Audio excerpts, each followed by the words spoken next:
Prove பண்ணுன்னா ஏரோப்ளேனில் உட்காந்து போகிறோம் சொல்லு.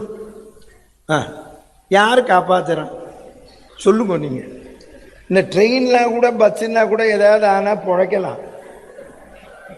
இதில் வேற இந்த பிளேனில் 10,000 ரூபா கொடுத்து டிக்கெட்டை வாங்கிட்டு அங்கே போய் நின்று உட்காண்ட உடனே நீங்கள் கவலைப்படாதீர்கள், நாங்கள் உங்களை கூட்டின்னு போய் கொண்டு பத்திரமா விடுவோன்னு சொல்ல மாட்டேங்கிறா.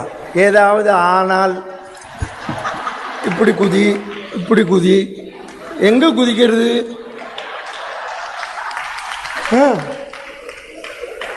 ராத்திரி நான் ஒரு 35 வருஷம் முன்னால் முதல்ல சிங்கப்பூர் போனேன்.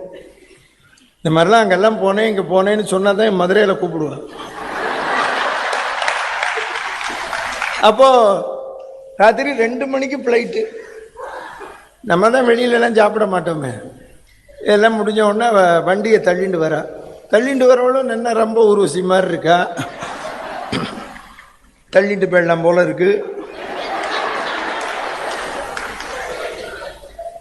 அவன் என்னை பார்த்தவன் இப்படி பார்த்தா, எடுத்த உடனே இதைத்தான் கொடுத்தா. என்னை இப்படி பார்த்த உடனே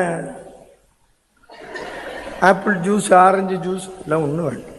பக்கத்தில் இருக்கிறவங்க கேட்டால் நீங்கள் இதுக்கு சேர்த்தா சார் பணம் கட்டியிருக்கோம்னா. அதுக்கு இப்போ என்ன பண்ணணுங்கிற உங்கள் ஷேரை வாங்கி இங்கே தள்ளுங்க. இது குடிக்கிறத விட மோசம்டான்னு. ராத்திரி 2:30 மணி குடுக்கறதெல்லாம் சாப்பிட்றான். இது நான் கேட்டேன், எப்படிரா இறங்கிறது உனக்குன்னு. சார் நம்ம இறங்கிறது நிச்சயம் இல்லை, இறக்கிடுவோன்ட்டான்.